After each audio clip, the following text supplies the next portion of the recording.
अभिषेक करें, मस्तक अभिषेक करें, आया अवसर बड़ा ही महान। नायक महात्मा भी सन्मति वीराधीर वदमानामालंकृष्य महावीर शासन प्रभावात सर्वे जिन भक्ता सुखनो भवन्तु। ओम ह्रीं श्रीं क्लीं वरमाद्यानामाद्य जम्बूदीपे मेरो दक्षिण भागे वरक्षेत्रे आर्कण्डे भारत देशे उत्तर प्रदेशे सारस्वती दविधाती क्षेत्रे भी संवत 2549 में मासोत्तम मासे आषाढ़ मासे शुक्ल पक्षे चतुर्थी तिथौ गुरुवासरे नित्य पूजावसरे विधिमान यम सानदारा सर्वदेशे राज्य राष्ट्रे पुरे ग्रामे नगरे सर्वमुनि आर्कासरासौकणां चतुर्विसंगस्य शांतिम करोतु मंगलम तनु स्वाहा। हे षोडशी शंकर पंचम चक्रवर्ती कामदेव रूप शांतिनेश्वर सुभिक्षम कुरुकुरु मना समाधि कुरुकुरु धर्म शुक्ल ध्यानम कुरुकुरु सुयसा कुरुकुरु सौभाग्यम कुरुकुरु अभिमतम कुरुकुरु पुण्यम कुरुकुरु विद्याम कुरुकुरु आरोग्यम कुरुकुरु श्रेया कुरुकुरु सौहार्द्रम कुरुकुरु सर्वारिष्ट ग्रहादीन को लेकर लिखात्मणम गाते गाते आयुध रागे दागे सौख्यम साधे दादे। ओम ह्रीं श्री शांतिनाथाय जगत शांत कराय सर्वोपद्रव शांतिम गुरु गुरु ह्रीं नमः। परम पवित्र सुगंधित जलेन जिन प्रतिमाया मत्स्य कथोपरि शानदार चतुर्विसंगस्य भारत के राष्ट्रपति प्रधानमंत्री सभी प्रदेशों के राज्यपाल मुख्यमंत्री आदि समस्त प्रशासक का नाम च आज के शांति धाराकर्ता श्री सुधांशु जी जैन गढ़ावाले, श्री गढ़ावल युवराज जय श्री गढ़ावल समस्त गढ़ावल परिवार जबलपुर मध्य प्रदेश निवासित परिवार से सर्व शांतिम कुरु गुरु तुष्टिम कुरु गुरु पुष्टिम कुरु गुरु आरोग्य लाभम मित्रलाभम चा कुरु गुरु बसट स्वाहा।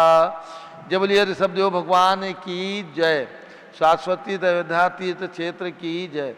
उदक चंदन तंदुल पुष्प कई चरस दीप शुभ फलार की गई नवल मंगल गान रबाकुले जिन ग्रहित नात्मा मुझे। ओम ह्रीं श्री जिनेन्द्राय नमः। शांतिदाराभिषेकम करोमि अर्घ्यम निर्वपामीति स्वाहा। शुचि निर्मल नीरम गंध सुवक्षत पुष्पचरूले मनहर्षाय दीप धूप फले अर्घ सुले करनाचत ताल मृदंग बजाए। श्री आदिनाथ जी के चरण कमल पर बल बल जाऊं मन वचकाए। हे करुणा निर्भव दुख मेटो याते मैं पूजू प्रपाए। ओम ह्रीं 108 फीट के ऋषभ देव भगवान ऋषभ गिरी मांगी पर्वत पर विराजमान उनके चरणारविंद में जन्मभूमि अयोध्या में विराजमान ऋषभ देव भगवान के श्री चरणों में अर्घ्यम निर्वपामीति स्वाहा। ओम ह्रीं अयोध्या में जन्म लेने वाले पांचों तीर्थंकर भगवान ऋषभदेव अचितनाथ अभिनंदननाथ सुमतनाथ अनंतनाथ पांचों जन्मभूमि टोंक पर विराजमान भगवंतों के श्री चरणों में अर्घ्यम निर्वपामीति स्वाहा। वसुद्रव्य संभारी तुम ऋगधारी आनंदकारी दृक्प्यारी तुम बहुतारी करुणाधारी याते थारी सरनारी श्री शांतिनेशम नूतनक्रेशम वृक्षक्रेशम चक्रेशम हनिहर्चक्रेशम हे गुणदेशम दयामतेशम मकरेशम। ओम ह्रीं हसनापुर में जन्म लेने वाले भगवान शांतिनाथ कुंचनारायणनाथ तीनों भगवान की प्रतिमाएं विराजमान जम्बूद्वीप स्थल पर एवं समव शरण में विराजमान भगवान शांतनाथ के श्री चरणों में अर्घ्यम निर्वपामीति स्वाहा। जल फल वसु सदीय मथार तन मन मोद धरो गुण गाऊं बौद्ध तार पूजत पापी हरो। श्री वीर महात वीर सन्मति नायक हो जय वर्धमान गुणधीर सन्मतिदायक हो। ओम ह्रीं कल्प वृक्ष के समान फलदायक मनोकामना सिद्धिकारक कमल मंदिर जम्बूद्वीप स्थल पर विराजमान भगवान महावीर स्वामी के श्री चरणों में अर्घ्यम निर्वपामीति स्वाहा। उदक चंदन तनलुट पुष्प कई चरस दीप शुभ फलार की केदोल मंगल गान बाखुले जिन ग्रहित नाथ माया मुझे। ओम ह्रीं राजधानी दिल्ली में विराजमान चक्रवर्ती भगवान भरत स्वामी 31 फीट के कनाट प्लेस में उनके चरणारविंद में एवं शाश्वती अयोध्या में विराजमान भगवान भरत के श्री चरणों में अर्घ्यम निर्वपामीति स्वाहा। उदक चंद ओम ह्रीं 108 आचार्य शांति सागर पट्टाचार्य आचार्य वीर सागर शिव सागर धर्म सागर अजित सागर श्याम सागर अभिनंदन सागर अनेकांत सागर महाराज के चरणों में अर्घ्यम निर्वपामीति स्वाहा।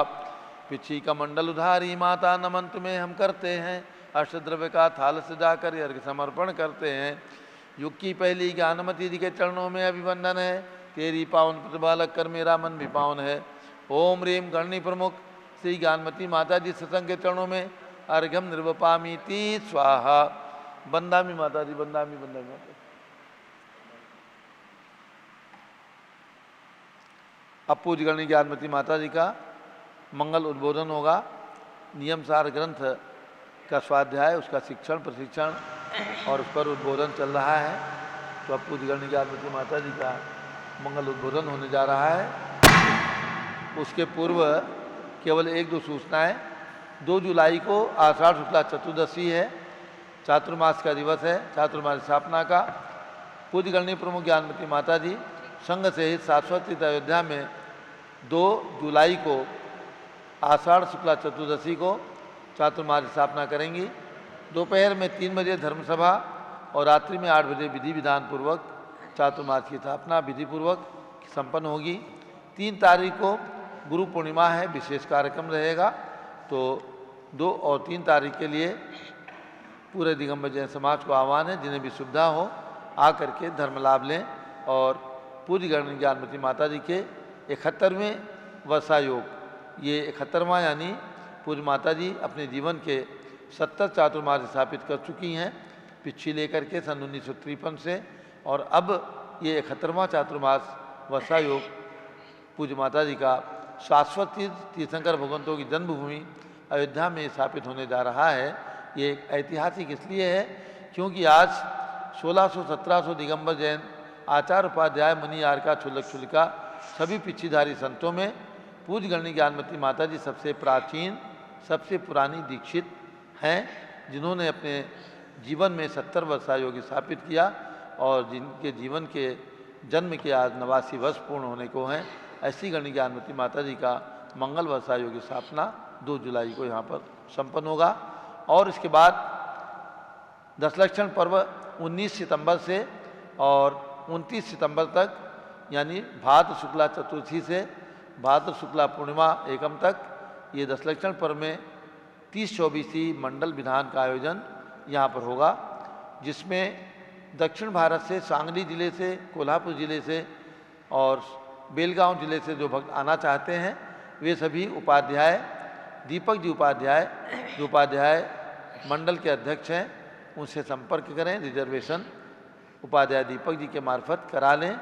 और 12 सितंबर को वहाँ से चलेंगे, 14 सितंबर को अयोध्या पहुँचेंगे, 15 सितंबर से 16 कारण का विधान 16 दिन का यहाँ पर स्थापित करेंगे और उसी के बीच में दशलक्षण पर्व भी होगा। तो इन 3 जिलों से यानी कोल्हापुर, बेलगांव और सांगली जिले के भक्त जो भी आना चाहते हैं, महिलाएं, पुरुष अथवा जोड़े से अथवा सिंगल, वे सभी शीघ्र दीपक जी उपाध्याय से, प्रतिष्ठा दीपक जी उपाध्याय से संपर्क करके और अपने रिजर्वेशन करा लें। ओम नमः सिद्धेभ्यः। ओम नमः सिद्धेभ्यः। ओम नमः सिद्धेभ्यः। ओम नमः सिद्धेभ्यः। ओम नमः सिद्धेभ्यः। ओम नमः सिद्धेभ्यः। ओम ह्रीं विश्व शांतिकराय श्री शब्देवाय नमः। ओम ह्रीं विश्व शांतिकराय श्री ऋषभदेवाय नमः। ओम ह्रीं प्रयाग तीर्थे वटवृक्षतले दीक्षा कल्याणक प्राप्ताय। ओम ह्रीं प्रयाग तीर्थे वटवृक्षतले दीक्षा कल्याणक प्राप्ताय। ध्यान मग्न श्री शब्देवाय नमः। ध्यान मग्न श्री ऋषभदेवाय नमः। ओम ह्रीं श्री शांतिनाथ कुंथुनाथ हरेनाथ तीर्थंकरेभ्यो नमः। ओम ह्रीं श्री शांतिनाथ कुंथुनाथ हरेनाथ तीर्थंकरेभ्यो नमः। ओम ह्रीं श्री त्रिंशत् चतुर्विंशति तीर्थंकरेभ्यो नमः। ओम ह्रीं श्री त्रिंशत् चतुर्विंशति तीर्थंकरेभ्यो नमः। ओम ह्रीं श्री चक्रवर्ती भरत स्वामिने सिद्ध परमेष्ठिने नमः। ओम ह्रीं श्री चक्रवर्ती भरत स्वामिने सिद्ध परमेष्ठिने नमः। ओम ह्रीं श्री शांति सागराचार्य परमेष्ठिने नमः। ओम ह्रीं श्री शांति सागराचार्य परमेष्ठिने नमः। ओम ह्रीं श्री वीर सागराचार्य परमेष्ठिने नमः। ओम ह्रीं श्री वीर सागराचार्य परमेष्ठिने नमः। भव्यात्मा श्री गौतम गणधर स्वामी के मुख से निकली वाणी द्वासांग रूप में ग्रसित और उसी के अंश रूप में आज जो 4 अनुयोगों के ग्रंथ उपलब्ध हैं, उसी में ये द्रव्यानुयोग ग्रंथ है, नियमसार ग्रंथ है। मंगलम भगवान वीरो, मंगलम गौतमो गणी, मंगलम कुंद कुंदार्यो, जैन धर्मोस्तु मंगलम, जैन धर्मोस्तु मंगलम। नम्यून जनम वीरम अनंत वर्णानदंसन सहावम, गोच्छामि नियमसारम केवली सुध केवली भणितम। भव्यात्मा श्री कुंद कुंद स्वामी इस पंचम काल में ही हुए हैं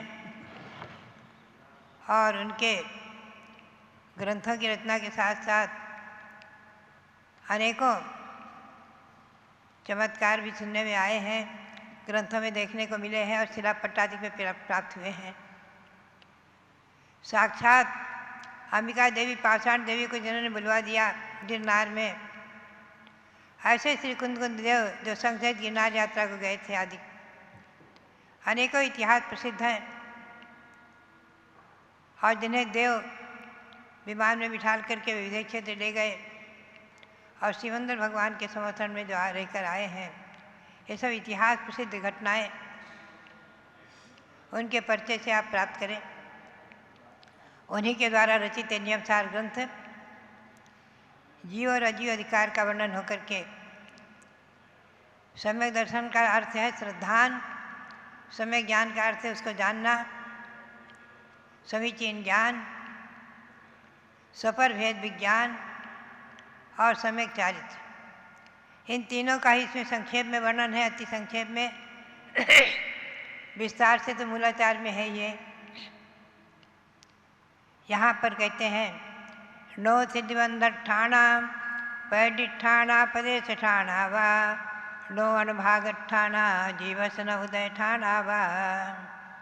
इस जीव के स्थितिबंध स्थान नहीं है, निश्चय से प्रकृति प्रदेश स्थान नहीं है, अनुभाग के स्थान नहीं, फल भी नहीं है, नहीं जीव के उदय स्थान कर्म जनित ये।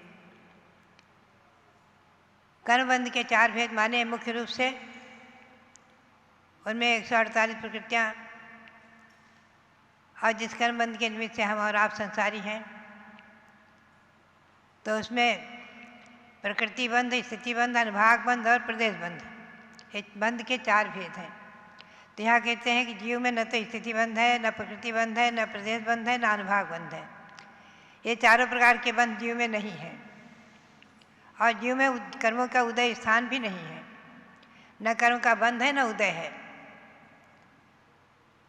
तो जीव कर्म के बंध और उदय से रहित है, तो संसारी भी नहीं है। और संसार नहीं है तो फिर मोक्ष किसका होगा?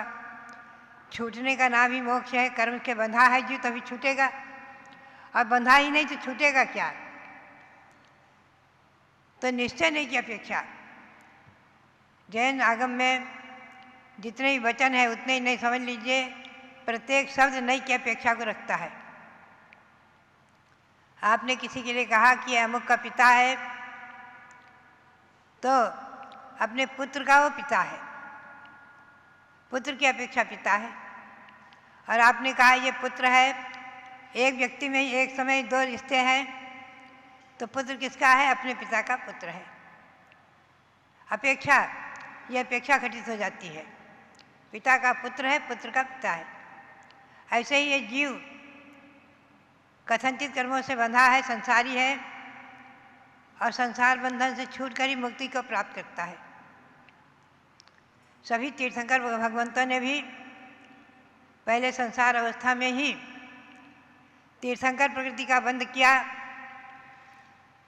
देवगति आदि को प्राप्त करके और पंचकल्याणक आदिकों को प्राप्त करके तीर्थंकर प्रकृति के उदय पर 13वें गुणी स्थान में बैठ करके सहयोग के लिए समोसरण में विराजमान होकर के अपनी दिव्य ध्वनि के द्वारा मोक्ष मार्ग का उपदेश दिया।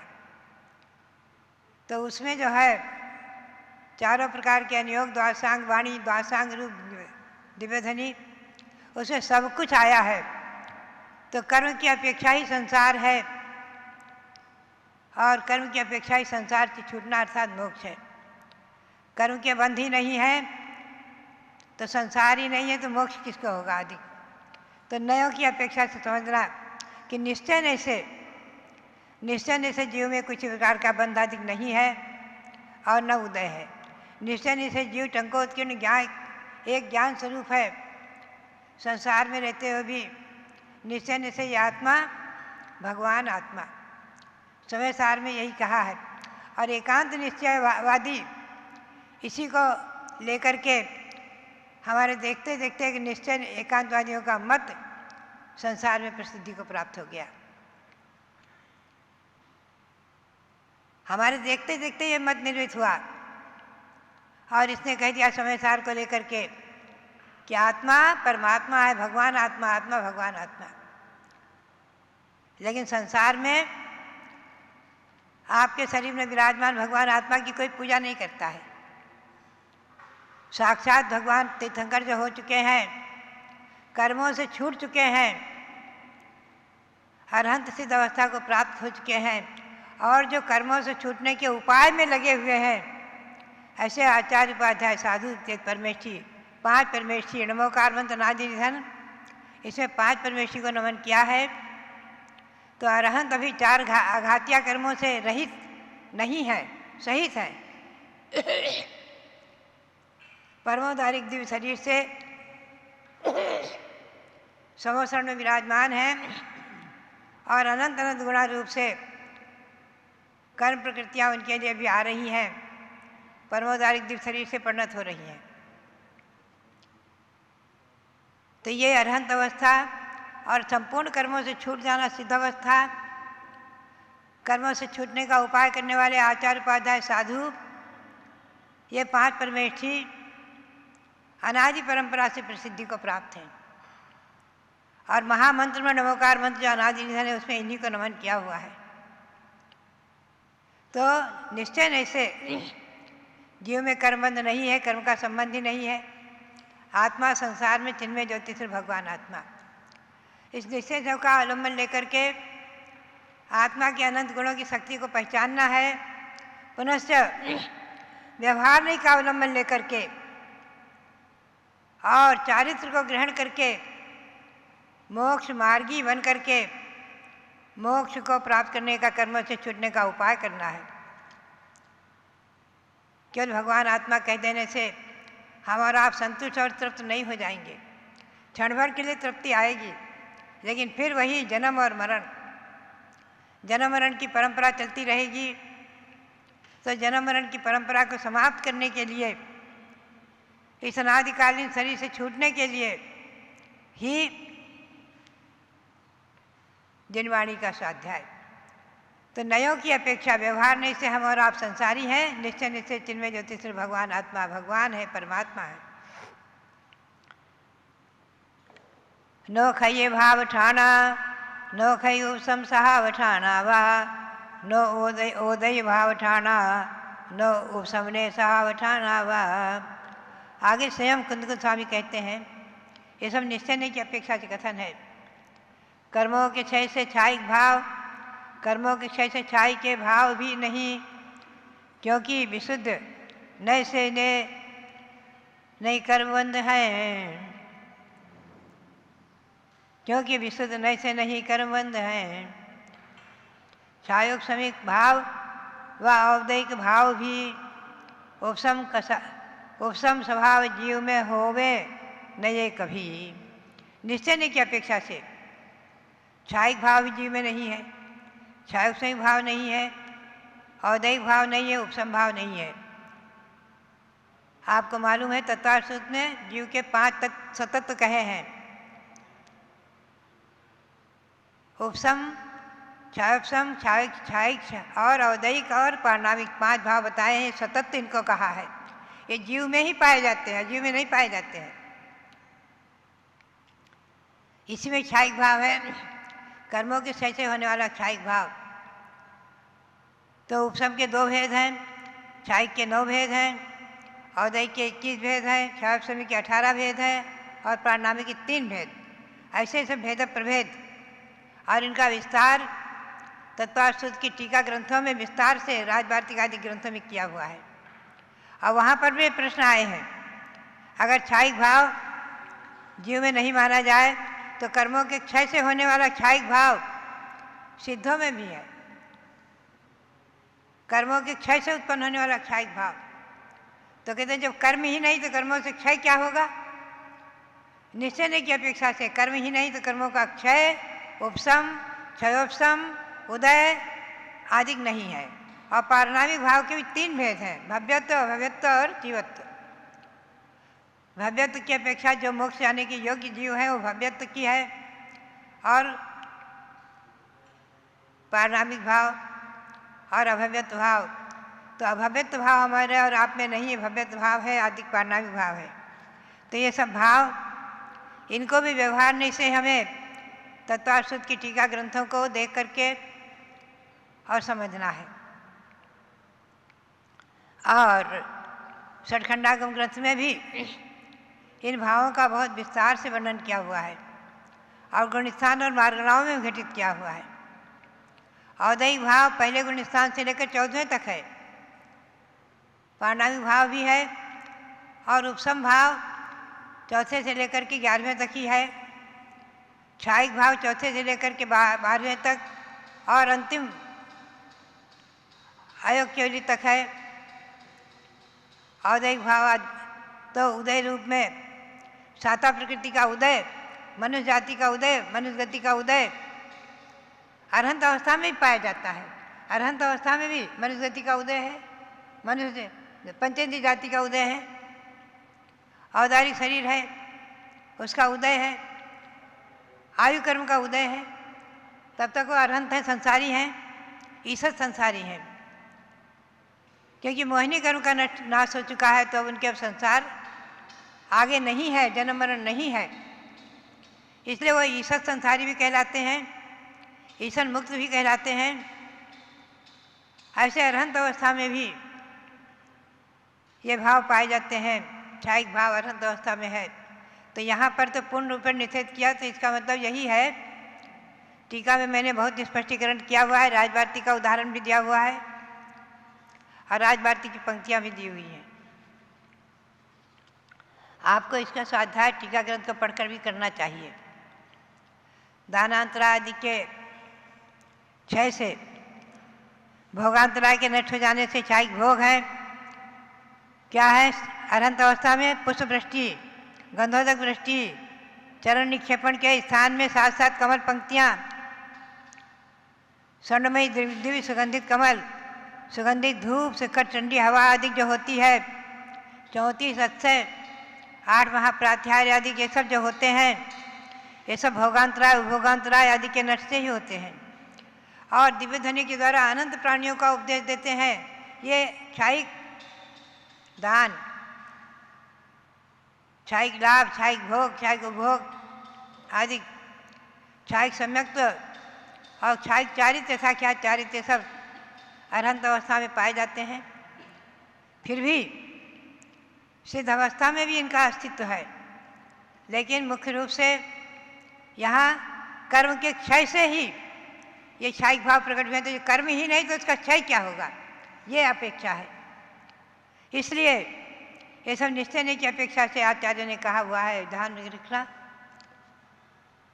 तो ये सब जो कथन है ये हमें निश्चय ने और व्यवहार नहीं को समझ करके अच्छी तरह से घटित करना चाहिए। क्योंकि समय सार में श्री अमृतचंद सूरी ने एक ही पंक्ति में बहुत अच्छा स्पष्टीकरण किया है कि जय जिन्मयम पवनजयी तामा व्यवहार निश्चय मुयह एकेन विना छिजय तिथम अन्यनुन सत्यम। यदि आप जिनेन्द्र भगवान के शासन को अच्छी तरह समझना चाहते हैं, जिनमत को अच्छी तरह समझना चाहते हैं, तो व्यवहार और निश्चय में मोह को मत प्राप्त हो। अपेक्षाकृत व्यवहार के बिना तीर्थ नहीं चलेगा और निश्चय के बिना तत्व की प्राप्ति नहीं होगी। व्यवहार से तीर्थ चलता है, निश्चय से तत्व की प्राप्ति होती है। निश्चय से हम अपनी आत्मा के अस्तित्व को पहचाने, आत्मा के स्वभाव को पहचाने, आत्मा के गुणों को पहचाने और व्यवहार से पुरुषार्थ करके कर्मों से अपनी आत्मा को प्रसाद करके स्थित परमात्मा बनाने का प्रयत्न करें, संसार से छूटने का प्रयत्न करें। निश्चय ने तो संसार है ना मोक्ष, व्यवहार से ही संसार है, व्यवहार से ही मोक्ष है। निश्चय से संसार और मोक्ष की व्यवस्था ही नहीं है। निश्चय से टंकोत्कीर्ण ज्ञान भाव स्वरूप आत्मा चिन्मय ज्योतिष भगवान आत्मा। तो बात यही है, शुद्ध निश्चय की अपेक्षा निश्चय में भी अनेक भेद हैं। शुद्ध निश्चय ने, अशुद्ध निश्चय ने आदि।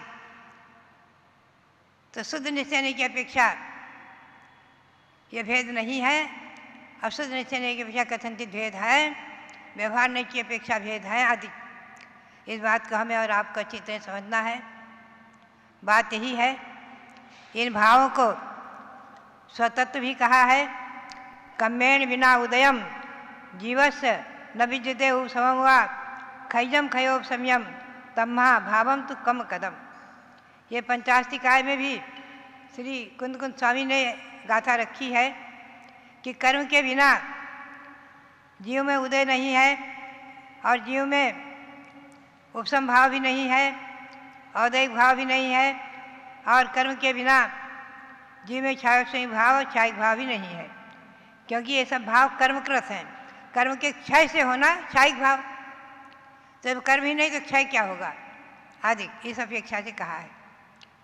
तो ये स्वामी कुंद कुंद देव की भाषा और उनके व्यवहार के से कथित जो मूलाचार ग्रंथ, महान ग्रंथ, इसमें 1000 से अधिक गाथाएं हैं, जो आचार्य श्री शांतिसार महाराज जी की भावना और प्रेरणा के अनुसार, जिसका कन्नड़ी में टीका थी, कन्नड़ भाषा में टीका थी, उसका अनुवाद करके छपाया गया। आचार्य श्री की आज्ञा से जो ग्रंथ प्रकाशन संस्था बनी, आचार्य श्री की आज्ञा से और प्रेरणा से, और उस समय वो ग्रंथ मूलाचार छपाया गया, जो कि हमारे यहाँ वो भी मौजूद है, विद्यमान है। और वही मूलाचार, उसकी बसुनंदी आचार्य कृत संस्कृत टीका, उसका मैंने अनुवाद किया था सन 1974-75 में, वो भी प्रकाशित हुआ है। तो मूलाचार जो है 2 नहीं है, टीकाकार 2 है, मूलाचार एक ही है, श्री कुंद कुंद स्वामी के द्वारा रचित।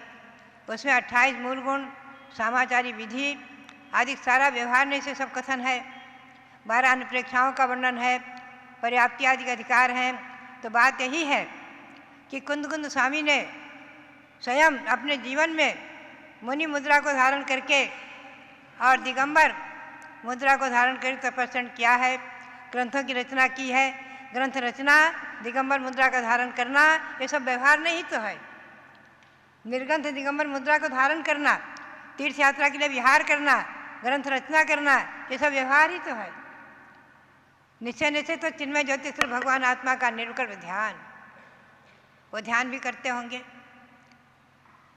त्रिकाल सामयिक के उन्होंने जो उपदेश दिया है, अभी कल ही मूलाचार के स्वाध्याय में मेरे आया, त्रिकाल देव वंदना करना हुआ। सामायिक का अर्थ क्या है कि तीनों काल में देव वंदना करना, इसका नाम सामायिक व्रत है। श्रावकों के लिए कह दिया देव पूजा बिना सर्वा दूरा सामायिक की क्रिया। देव पूजा के बिना श्रावकों की सामायिक क्रिया बहुत दूर है। तो बात यही है कि जो श्रावकों के 11 प्रतिमा के व्रत, 28 8 मूल गुण आदि व्रत, 12 व्रत आदि जो बताए हैं, और साधुओं के लिए जो 28 मूल गुण, 36 मूल गुण आचार्यों के अधिक जो बताए हैं, ये सब व्यवहार नहीं की अपेक्षा से हैं। और इनका स्वयं पालन करते हुए श्री कुंद कुंद देव ने मोक्ष मार्ग को स्वयं अपने जीवन में साकार किया, और निश्चय की अपेक्षा से समय सार और नियम सार में आत्मा के अस्तित्व को बताते हुए निश्चय का अवलंबन लेकर के आत्मा के स्वभाव का वर्णन करते हुए शुद्ध निश्चय की अपेक्षा से आत्मा में क्षयिक भाव भी नहीं माना। ये विशेष कथन पंचाशती काय में भी गाथा आई है, और मैंने अनेकों उदाहरण इस टीका में दिए हैं। तो ये विशेष कथन श्री कुंद कुंद स्वामी का उनके जीवन से, सर्वांगीण उनके जीवन से समझना चाहिए। एकांगी होकर के, एक निश्चयाभासी होकर के, और केवल आत्मा भिन्न शरीर भिन्न इतना कहने से ही नहीं होगा, आत्मा भगवान आत्मा इतना कहने मात्र से ही नहीं होगा। श्री कुंद कुंद स्वामी के जीवन को भी देखना चाहिए, और उनके समान चर्या पालन करते हुए आज इस पंचम काल में भी हमें और आपको जो मोक्ष मार्ग को साक्षात कर रहे हैं, ऐसे आचार्य उपाध्याय साधु, इनकी भक्ति भी करते हुए अपने जीवन में अणुवृत्ति महावृत्ति बनने का पुरुषार्थ करना चाहिए, भावना भानी चाहिए। यही प्रेरणा और आप सबके लिए बहुत बहुत मंगल आशीर्वाद। शाश्वत जन्मभूमि अयोध्या से हम और आप प्रातःकालीन मंगल वेला में भगवान का पंचामृत अभिषेक देखा, शांति धारा देखी, और नियम सार का प्रवचन सुना, स्वाध्याय किया। ये स्वाध्याय हमारे और आपके जीवन में निश्चय और व्यवहार का अवलंबन करके अणुवृत्ति महावृत्ति बनावे, इसी भावना के साथ पुनः भगवंतों के चरणों में, आचार्यों के चरणों में कोटि कोटि नमन करते हुए आप सबके लिए बहुत बहुत मंगल आशीर्वाद। बहुत बहुत ओम नमः सिद्धेभ्यः। जो लो भारत गौरव दिव्य शक्ति गणिनी प्रमुख श्री ज्ञानमती माता जी की जय। भव्यात्माओं, यह अपरिमित संसार एक विशाल रंगमंच है और यहाँ पर जीव और पुद्गल ये दोनों मिलकर के नाटक कर रहे हैं। अनादिकाल से संसार के रंगमंच पर जीव पुद्गल नाटक करते हैं। ये बात हमारे आचार्यों ने बताया। आचार्य कुंद कुंद की वाणी को समय सार के अंदर जब साकार किया गया तो आचार्य श्री अमृत चंद्र सूरी ने अपनी टीका के अंदर कहा, नटति, नाटक करता है ये जीव, क्योंकि पुद्गल के साथ उसका संयोग संबंध मिल गया। अब क्या है, शास्त्र की बातें जो हैं ये अंतरंग को बतलाती हैं, अंदर और बाहर, अंतरंग और बहिरंग के रूप से दो तरह के चेहरे होते हैं। व्यक्ति जो कुछ बाहर से करता है वो हमें दिखता है, लेकिन उसके साथ उसका अंतरंग कितना जुड़ा रहता है ये बाहर वालों को पता नहीं चलता। इसलिए कषाय, पाप, व्यसन करते हुए व्यक्ति डरता नहीं है। अंतरंग की बातें यानी कि कैसे कैसे परिवर्तन हो रहा है। अब आप दूध के अंदर जामन डाल देते हैं और उसको ढक करके रख देते हैं, सुबह पता चलता है दही जम गया। आपने देखा नहीं कि दूध ने दही रूप परमाणुओं में कैसे संक्रमण किया, कैसे वे परमाणु, दूध के परमाणु दही के रूप में परिवर्तित हुए। बस दूध में जामन लगाया और दही रूप में हमें देखने को मिल गया। ऐसे ही अंतरंग में जो कर्म आते हैं, बंधते हैं, फिर उनका फल मिलता है। जब फल मिलता है व्यक्ति को कष्ट होता है, रोता धोता है, तो वो दिखता है, लेकिन कैसे कर्म बांधे, कैसे कर्म आए ये नहीं दिखता।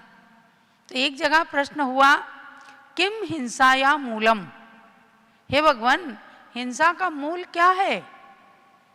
प्राणी दूसरों की हिंसा कर देता है, बड़े बेदर्दी से गर्दन पर छुरी चला देता है या किसी भी प्रकार से जाने अनजाने में कर देता है। तो किम हिंसा या मूलम, हिंसा का मूल क्या है? बताया कोपहा, कोप, क्रोध। क्रोध में आकर व्यक्ति दूसरे की हिंसा करता है, इसलिए हिंसा का मूल क्रोध बताया। लेकिन क्रोध के साथ, एक कसाय के साथ चारों कसाय अनुस्यूत रहती हैं, अर्थात मिली रहती हैं। ये चारों सहेलियां हैं। जब क्रोध है तो उसको मान तो आ ही आएगा, मायाचारी उसके अंदर रहेगी, और लोभ तो पाप का बाप है ही। लोभ के कारण भी बहुत सारे पाप होते हैं और खास करके हिंसा भी लोभ के कारण होती है। एक राजकुमार एक बार अपने मनोरंजन के लिए जंगल में जाता है, शिकार करने का शौक था, और एक जगह देखा एक हिरण हिरणी आपस में किलोल कर रहे हैं, और उसने अपना बाण चलाया और हिरण के पेट में जाकर के लगा, हिरण मर गया। अब वो हिरण को लेकर के अपने घोड़े पर बांध करके चल देता है, और पीछे पीछे हिरणी भाग रही है। एकदम आवाज आती है पीछे से किसी के भागने की। राजकुमार देखता है हिरणी पीछे आ रही है, वो कहता है क्या तू डरती नहीं अपने प्राणों से? अभी मैं हिरण के प्राण ले चुका हूँ, तू जबरदस्ती अपने प्राण क्यों गंवाना चाहती? लेकिन हिरणी तो भागे चले जा रही। थोड़ी दूर के बाद वो नवयुवक राजकुमार उतरते हैं और घोड़ा रोकते हैं। अब क्या करते, हिरण लपक करके हिरणी उस हिरण को चाटने लगती है, चूमने लगती है, और उसकी आंखों से अविरल अश्रु की धारा निकलती है। राजकुमार कहता है कि हिरणी चली जा, क्यों अपने प्राण गंवाना चाहती? लेकिन हिरणी कुछ नहीं सुनती और उसकी आंखों से टपाटप आंसू गिर रहे हैं। अब राजकुमार उसकी ओर देखता है कि मैं क्या करूं। इसका मतलब क्या है कि मैंने इसके हिरण को मार दिया, अब इसे कष्ट बहुत हो रहा है। आखिर थोड़ी सी देर के बाद उसने उसके भावों को पहचाना और जान गया कि ये दुखी बहुत है। अब वो एकदम पश्चाताप के मूड में है। अरे मैं तुझे कैसे तेरा हिरण देऊं, मैं तो इसे मार चुका। और हिरणी के दुख को देखकर वह बड़ा पश्चाताप करता है, प्रायश्चित करता है, मैंने क्यों इसका हरण किया या इसके प्राणों को लिया, जब मुझे अब मैं चाह करके भी इसके प्राणों को दे नहीं सकता, हिरणी से उसे मिला नहीं सकता, तो मुझे इसके प्राण लेने का अधिकार क्या था। तब उसने चिंतन किया, मेरा क्रोध, मेरा मान, मेरी माया और मेरा लोभ, मेरा मनोरंजन करने का जो शौक है, उसने दो प्राणियों को आपस में वियोग करा दिया। इसलिए भव्यात्माओं, आचार्यों की वाणी का ध्यान रखना कि कभी अभिमान में आकर के किसी के मन को मत दुखाना, ये भी भाव हिंसा है। और इसीलिए कवियों ने कहा, यदि भला किसी का कर न सको तो बुरा किसी का मत करना, अमृत न पिलाने को घर में तो जहर पिलाने से डरना। मत पिलाना जहर, अमृत ना पिला सको तो ना सही, उसे दूध पीने दो, उसे जल पीने दो, लेकिन किसी को कष्ट देने की भावना मत करना। इन कसायों के बारे में, योगों के बारे में ही दिन में 3:30 बजे आश्रव त्रिभंगी का जो स्वाध्याय चलता है, परम उपयोगी